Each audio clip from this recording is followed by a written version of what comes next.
Assalamualaikum warahmatullahi wabarakatuh. Salam sejahtera bagi kita semua. Yang terhormat kepada Ibu Sekarjati Pamungkas, MPD, selaku dosen pengampu mata kuliah Pendidikan Lingkungan Hidup, dan teman-teman Rombel 1 Pendidikan Biologi yang kami banggakan. Perkenalkan, kami kelompok pertemuan 9 pada mata kuliah Pendidikan Lingkungan Hidup yang akan membahas materi yang berjudul Sumber Daya Alam Indonesia. Sebelum memasuki materi, izinkan kami untuk memperkenalkan diri kami. Yang pertama yaitu Makfani Azhara Baihaqi, MPM 019, lalu anggota selanjutnya Melia Zalfa Adia, MPM 032, Ama Purwaning Tias, MPM 034, Fiona Andira Puspitasari, MPM 069, Meviki Zunaina, MPM 089, dan Dwi Nikmatul Izzah, MPM 090. Baik, untuk yang pertama yaitu sumber daya alam Indonesia, di mana sumber daya alam Indonesia ini telah diatur dalam Pasal 1 Ayat 9 Undang-Undang Nomor 32 Tahun 2009 tentang Perlindungan dan Pengelolaan Lingkungan Hidup. Di mana pengertian dari Pasal 1 Ayat 9 ini yaitu sumber daya alam adalah unsur lingkungan hidup yang terdiri atas sumber daya hayati dan non-hayati yang secara keseluruhan membentuk kesatuan ekosistem. Nah, di mana dalam sumber daya alam ini sesuatu yang dapat dimanfaatkan untuk kepentingan dan memenuhi kebutuhan hidup manusia. Di mana sumber daya alam ini dapat ditemukan di mana saja, baik hayati maupun non-hayati.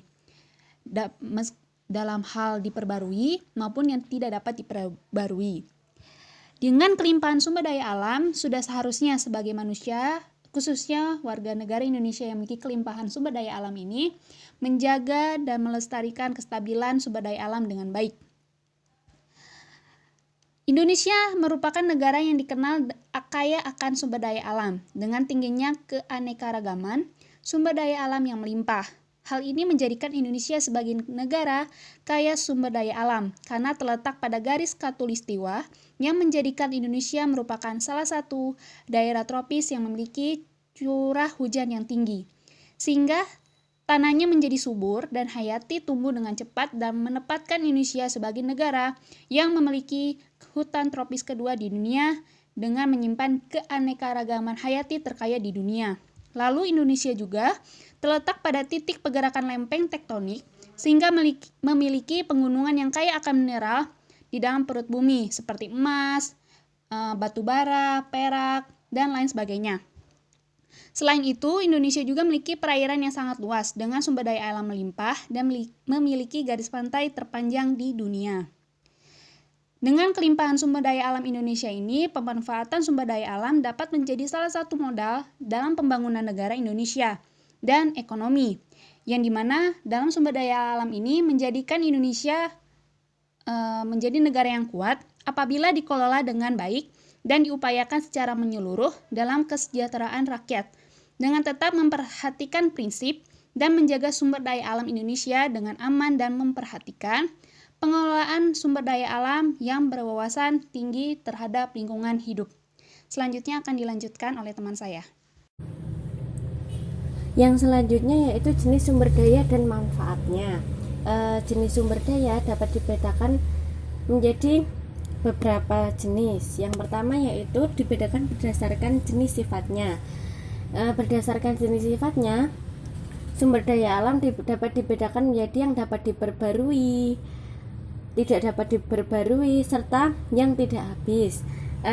Yang pertama yaitu sumber daya alam yang dapat diperbarui, misalnya seperti hewan, tumbuhan, mikroba, air, dan tanah. Disebut terbarukan yaitu karena dapat melakukan reproduksi dan memiliki daya regenerasi atau pulih kembali. Sedangkan sumber daya alam yang tidak dapat diperbarui yaitu seperti minyak bumi, gas bumi, batu bara, dan bahan tambang. Selanjutnya yaitu sumber daya alam yang tidak habis, misalnya seperti udara, matahari, energi pasang surut, energi laut, dan air dalam siklus hidrologi. Yang kedua yaitu berdasarkan potensinya. Sumber daya alam dibedakan menjadi berdasarkan potensinya, yaitu sumber daya alam materi, sumber daya alam energi, serta sumber daya alam ruang. Yang pertama yaitu sumber daya alam materi, yaitu merupakan sumber daya alam yang dimanfaatkan dalam bentuk fisiknya, seperti contohnya batu, besi, emas, kayu, serat kapas, kaca, serta rosella. Yang selanjutnya yaitu sumber daya alam energi, yaitu sumber daya alam yang dimanfaatkan sebagai sumber daya energi, misalnya seperti batu bara, minyak bumi, gas bumi, air terjun, sinar matahari, energi pasang surut air laut, dan kincir angin. Yang selanjutnya yaitu sumber daya alam ruang, yaitu merupakan sumber daya alam yang berupa ruang atau tempat hidup, misalnya seperti area tanah atau daratan dan angkasa. Yang selanjutnya yaitu dibedakan berdasarkan jenisnya. Berdasarkan jenisnya, sumber daya alam ini dapat dibedakan menjadi sumber daya alam non hayati atau abiotik dan sumber daya alam hayati atau biotik. Sumber daya alam non hayati atau biotik ini disebut juga dengan sumber daya alam fisik, yaitu sumber daya alam yang berupa benda-benda mati, seperti contohnya bahan tambang, tanah, air, dan kincir angin. Yang selanjutnya yaitu sumber daya alam hayati atau biotik yang disebut juga dengan sumber daya alam yang berupa makhluk hidup, misalnya hewan, tumbuhan, mikroba, dan manusia. Selanjutnya yaitu ada pula pengklasifikasian jenis sumber daya alam lain, yaitu seperti sumber daya alam yang dapat diperbarui, sumber daya alam yang tidak dapat diperbarui, serta sumber daya alam yang tidak habis. Sumber daya alam yang dapat diperbarui yaitu contohnya tumbuhan, hewan, dan mikroorganisme merupakan sumber daya alam yang dapat diperbarui karena tumbuhan, hewan, dan mikroorganisme dapat berkembang biak. Nah, kita sebagai manusia dapat menanam tumbuhan atau memelihara hewan, kemudian mengembangbiakannya. Sumber daya alam tersebut dapat dipanen, dimanfaatkan, dan diperbarui. Yang selanjutnya yaitu sumber daya alam yang tidak dapat diperbarui. Sumber daya alam yang tidak dapat diperbarui di bumi ini jumlahnya terbatas, yaitu seperti logam, mineral, minyak bumi, dan batu bara. Contohnya yaitu sumber daya alam yang tidak dapat diperbarui atau tidak terpulihkan, yaitu seperti contoh tadi. Yang selanjutnya yaitu sumber daya alam yang tidak habis, yaitu ada dua macam, yaitu tidak dapat diubah serta bisa salah guna. Nah, sumber daya alam yang tidak habis ini yang pertama tidak dapat diubah, yaitu sumber daya alam yang tidak akan habis tetapi tidak dapat banyak diubah oleh kegiatan manusia. Misalnya seperti tenaga atom, tenaga angin, tenaga pasang surut. Yang selanjutnya itu bisa salah guna, yaitu sumber daya alam yang tidak akan habis tetapi jika salah satu cara pemanfaatannya maka kualitas dari sumber daya alam akan menurun bahkan rusak. Yang selanjutnya yaitu pemanfaatan sumber daya alam. Yang pertama yaitu sumber daya alam sebagai sumber makanan dan obat-obatan. Contohnya yaitu yang dapat digunakan sebagai bahan makanan seperti hewan-hewan ternak, berbagai umbi-umbian, serta berbagai jenis bijian dan sebagainya. Sedangkan sebagai sumber obat-obatan antara lain jahe, lempuyang, pasak bumi, laos, dan sebagainya. Yang selanjutnya itu sebagai sumber energi, yaitu contohnya seperti yang berasal dari tanah seperti minyak bumi, gas bumi, batu bara. Yang berasal dari udara contohnya matahari atau angin. Yang berasal dari air dapat dipakai sebagai pembangkit tenaga listrik, dan yang berasal dari biomas seperti kayu, ranting, zat-zat pati, gula, dan getah-getahnya yang berasal dari tumbuhan. Yang selanjutnya yaitu sumber devisa negara. Tidak sedikit dari devisa negara dapat diperoleh dari pemanfaatan sumber daya alam, misalnya yang berasal dari alam biotik seperti hasil-hasil perkebunan, kehutanan. Yang kedua yaitu sumber daya alam tanah seperti minyak bumi, gas bumi, batu bara, besi, dan mineral lainnya. Dan sumber daya alam laut misalnya seperti udang, beraneka ragam ikan, rumput, dan lain-lain. Yang selanjutnya sebagai plasma nutfah. Nah, plasma nutfah ini adalah sifat-sifat unggul yang diwariskan secara turun-temurun. Dahulu ada beberapa tanaman yang masih belum memiliki peranan yang sangat penting, tapi pada saat ini diketahui memiliki manfaat yang bisa digunakan oleh manusia, seperti contohnya buah pace atau mengkudu yang semula tidak memiliki manfaat atau tidak dimanfaatkan, sekarang memiliki khasiat yaitu meningkatkan kebugaran tubuh, mencegah dan mengobati penyakit tekanan darah tinggi. Baik, yang selanjutnya kita akan membahas mengenai sumber daya alam dan lingkungan hidup. Sumber daya alam dan lingkungan hidup sendiri merupakan sumber yang amat penting bagi manusia maupun makhluk hidup lainnya. Sumber daya alam diperoleh dari lingkungan hidup untuk kebutuhan manusia. Hubungan antara sumber daya alam dan lingkungan hidup memiliki keterkaitan yang tidak bisa dipisahkan. Karena hal itu berdasarkan pada pengelolaan sumber daya alam serta lingkungan hidup ialah sebagai tempat pengelolaan SDA yang mengacu pada aspek konservasi dan pelestarian lingkungan hidup. Selanjutnya, untuk pengelolaan lingkungan hidup itu dibedakan menjadi 3. Ada lingkungan fisik atau physical environment yang terdiri dari benda-benda mati yang ada di lingkungan sekitar seperti gunung, air, udara, dan lain sebagainya. Yang kedua ada lingkungan biologis atau biological environment yang terdiri dari jasad-jasad teknik yang hidup seperti manusia, hewan, dan lain sebagainya. Yang ketiga adalah lingkungan sosial atau social environment adalah hubungan antar manusia atau antar hewan itu sendiri. Selanjutnya adalah strategi bidang sumber daya alam dan lingkungan hidup. Nah, pada pengelolaan sumber daya alam ini seharusnya mengacu kepada aspek konservasi dan pelestarian lingkungan. Konservasi SDA ini itu merupakan pengelolaan sumber daya alam yang pemanfaatannya dilakukan secara bijaksana untuk menjamin kesinambungan persediaannya dengan tetap memelihara dan meningkatkan kualitas keanekaragaman dan nilainya dengan tujuan pengelolaan sumber daya alam hayati sekaligus non-hayati yang manfaatnya harus dilakukan secara bijaksana. Nah, karena itu akan dilakukan beberapa strategi. Yang pertama adalah mengelola sumber daya alam. Yang kedua, memberdayakan masyarakat dan kekuatan ekonomi. Yang ketiga, memelihara kawasan konservasi yang sudah ada dan menetapkan kawasan konservasi baru di wilayah tertentu. Kemudian yang keempat adalah mengikut sertakan masyarakat dalam rangka menanggulangi permasalahan lingkungan. Nah, yang pertama ini pengelolaan sumber daya alam itu dapat berupa yang dapat diperbaharui melalui penerapan teknologi ramah lingkungan. Kemudian yang kedua itu pengelolaan untuk peningkatan kesejahteraan masyarakat. Kemudian yang ketiga dapat melalui penetapan kawasan konservasi baru itu di habitat asli maupun di luar habitat asli atau in situ dan ex situ. Kemudian mengikut sertakan masyarakat dalam rangka menanggulangi permasalahan lingkungan. Dan selanjutnya adalah konservasi SDA.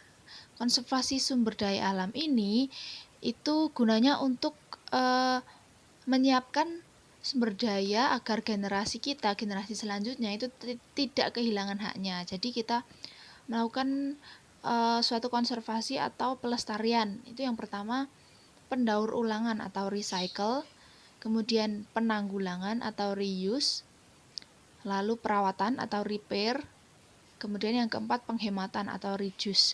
Di dalam pendaur ulangan ini sampah itu didaur ulang dan dimanfaatkan kembali. Misalnya daun untuk kompos. Kemudian pada penanggulangan atau reuse itu sampah yang tidak dapat diurai akan tetap sebagai sampah namun menjadi barang yang memiliki nilai guna. Misalnya plastik itu dijadikan untuk barang-barang kerajinan. Kemudian perawatan atau repair itu menjaga lingkungan agar tetap bersih, kebersihan lingkungan dengan tidak membuang sampah sembarangan. Kemudian penghematan atau reduce itu menghemat SDA seperti menggunakan energi saat diperlukan saja, hemat menggunakan bahan bakar dan menggunakan botol minum dan kantong belanja sendiri. Selanjutnya adalah konsep perlindungan hutan berbasis ekosistem. Di dalam konsep ini terdiri dari konsep PBE, prinsip-prinsip perlindungan hutan, dan perencanaan hutan yang mendukung pengelolaan hutan berbasis ekosistem.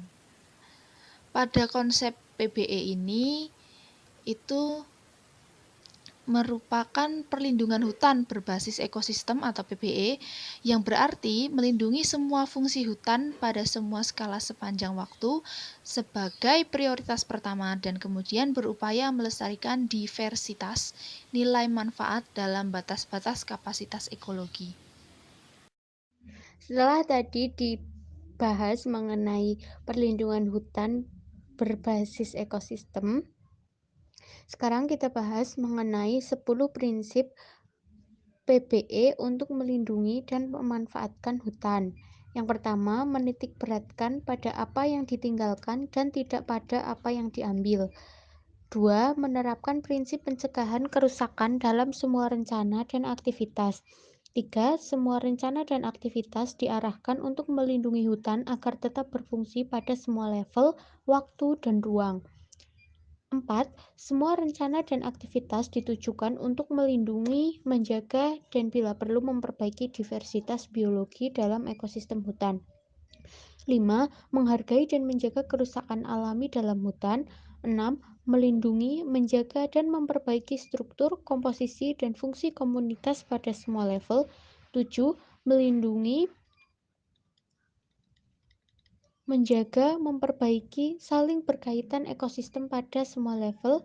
8. Memahami bahwa konsep lanskap sangat tergantung pada semua jasad dan proses-proses di dalamnya. 9. Rencanakan aktivitas yang seimbang dalam aspek-aspek ekologi, sosial, dan ekonomi. Dan yang terakhir, ke-10, evaluasi keberhasilan semua aktivitas berdasarkan ukuran persyaratan. Pembahasan yang selanjutnya mengenai perencanaan hutan yang mendukung pengelolaan hutan berbasis ekosistem. Terdapat ciri-ciri perencanaan hutan berbasis ekosistem hutan. Antara lain yang pertama yaitu menjadikan kesatuan bentang alam ekologis sebagai kesatuan analisis dalam penetapan kebutuhan luas kawasan hutan. Menurut Undang-Undang Nomor 41 Tahun 1999 tentang Kehutanan, telah ditetapkan 3 macam fungsi utama dari setiap kesatuan hamparan lahan hutan, yaitu hutan konservasi, hutan lindung, dan hutan produksi. Yang kedua, memadukan kepentingan-kepentingan ekologi, ekonomi, dan sosial.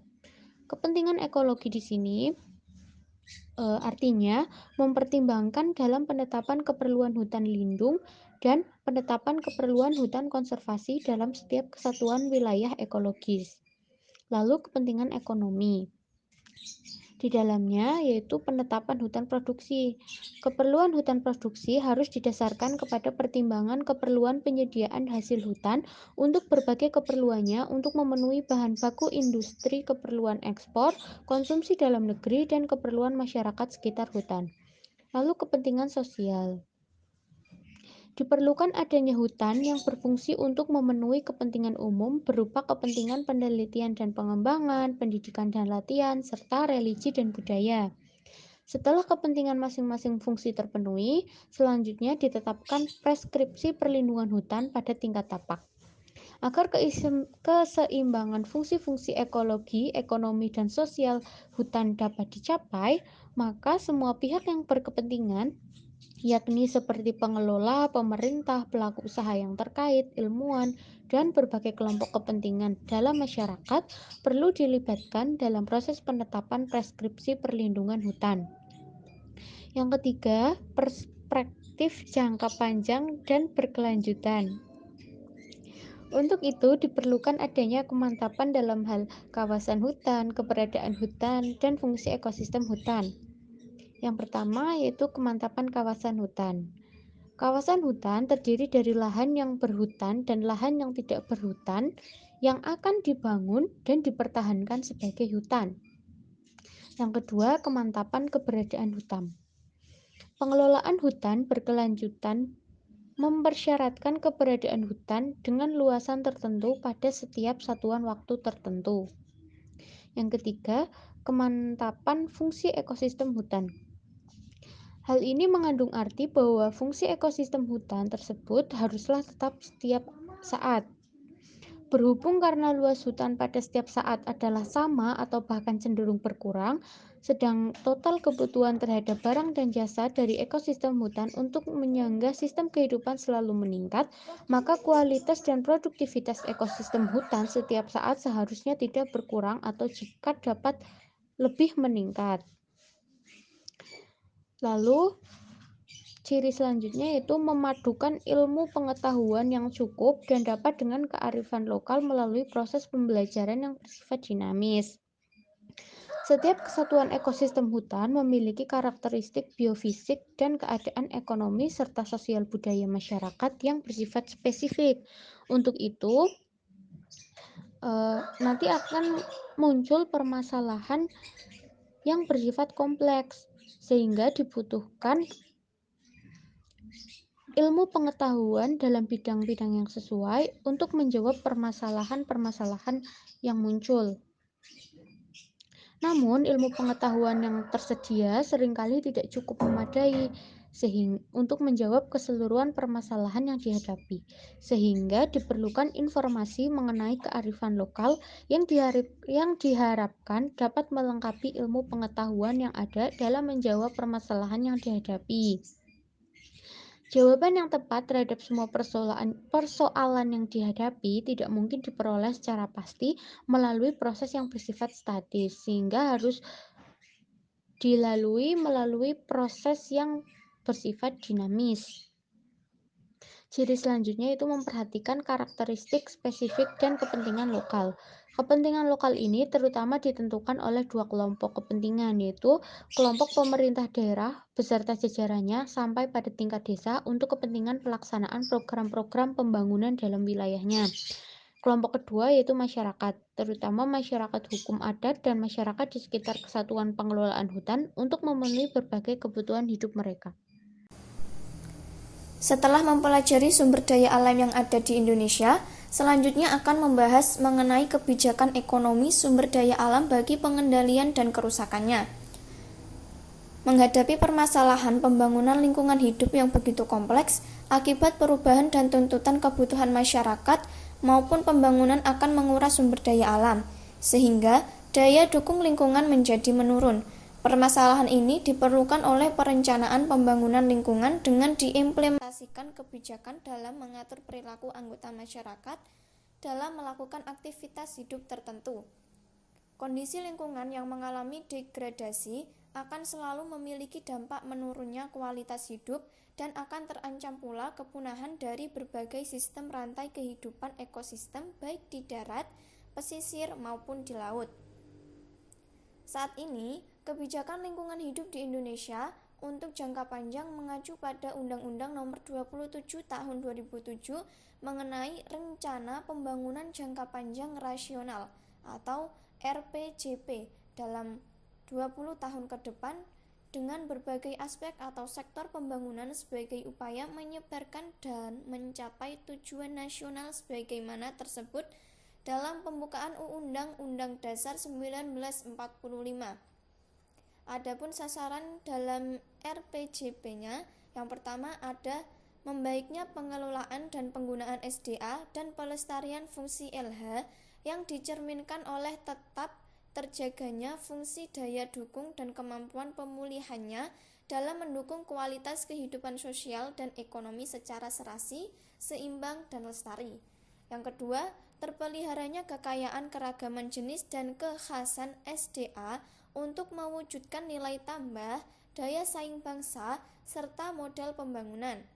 Kemudian yang terakhir ada meningkatnya kesadaran, sikap mental dan perilaku masyarakat dalam pengelolaan sumber daya alam dan pelestarian fungsi lingkungan hidup untuk menjaga kenyamanan dan kualitas kehidupan.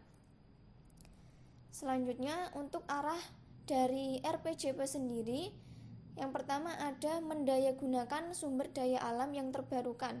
Sumber daya alam terbarukan dimanfaatkan secara rasional, optimal, efisien, dan bertanggung jawab dengan menggunakan seluruh fungsi dan manfaat secara seimbang. Kemudian, mengelola sumber daya alam yang tidak terbarukan. Pengelolaannya seperti bahan tambang, mineral, dan sumber energi diarahkan untuk tidak dikonsumsi secara langsung, melainkan diperlakukan sebagai masukan, baik bahan baku maupun bahan bakar, untuk proses produksi yang dapat menghasilkan nilai tambah optimal di dalam negeri. Kemudian yang ketiga ada menjaga keamanan ketersediaan energi, di antaranya untuk menyediakan energi dalam waktu yang terukur antara tingkat ketersediaan sumber-sumber energi dan tingkat kebutuhan masyarakat. Kemudian, menjaga dan melestarikan sumber daya air. Pengelolaan diarahkan menjamin keberlanjutan daya dukungnya dengan menjaga kelestarian fungsi daerah, tangkapan air, dan keberadaan air di dalam tanah. Selanjutnya, mengembangkan sumber daya kelautan. Pembangunan ke depan perlu memperlihatkan pendayagunaan dan pengawasan wilayah laut yang sangat luas. Pemanfaatan sumber daya tersebut meliputi pendekatan multisektor, integratif, dan komprehensif untuk meminimalkan konflik dan tetap menjaga kelestariannya. Selanjutnya, meningkatkan nilai tambah atas pemanfaatan sumber daya tropis yang unik dan khas. Selanjutnya, memperhatikan dan mengelola keberagaman jenis sumber daya alam yang ada di setiap wilayah. Selanjutnya, mitigasi bencana alam sesuai dengan kondisi geologi di Indonesia. Mengembangkan kemampuan sistem deteksi dini, sosialisasi, dan diseminasi informasi terhadap ancaman kerawanan bencana alam kepada masyarakat. Kemudian, mengendalikan pencemaran dan kerusakan lingkungan. Pembangunan ekonomi diarahkan dalam pemanfaatan jasa lingkungan yang ramah lingkungan, pemulihan kondisi lingkungan untuk meningkatkan daya dukung lingkungan. Kemudian meningkatkan kapasitas pengelolaan sumber daya alam dan lingkungan hidup, meliputi peningkatan kelembagaan, penegakan hukum, sumber daya manusia yang berkualitas, penerapan etika lingkungan, internalisasi etika lingkungan dalam kegiatan produksi, konsumsi, pendidikan formal, dan dalam kehidupan sehari-hari. Kemudian yang terakhir ada meningkatkan kesadaran masyarakat untuk mencintai lingkungan. Selanjutnya, dalam pedoman lampiran 2 studi AMDAL terdapat 4 kelompok parameter komponen lingkungan hidup. Yang pertama ada komponen fisika kimia yang berupa iklim, kualitas udara, kebisingan, demografi, fisiografi, hidrooceanografi, ruang, lahan, tanah, serta hidrologi. Untuk komponen lingkungan hidup yang kedua ada biologi yang meliputi flora dan fauna. Kemudian komponen yang ketiga ada sosial yang meliputi budaya, ekonomi, serta pertahanan keamanan. Dan komponen lingkungan hidup yang terakhir ada kesehatan masyarakat. Sekian presentasi dari kelompok kami. Sekian presentasi dari kelompok kami, kurang lebihnya mohon maaf. Wassalamualaikum warahmatullahi wabarakatuh dan selamat beraktivitas.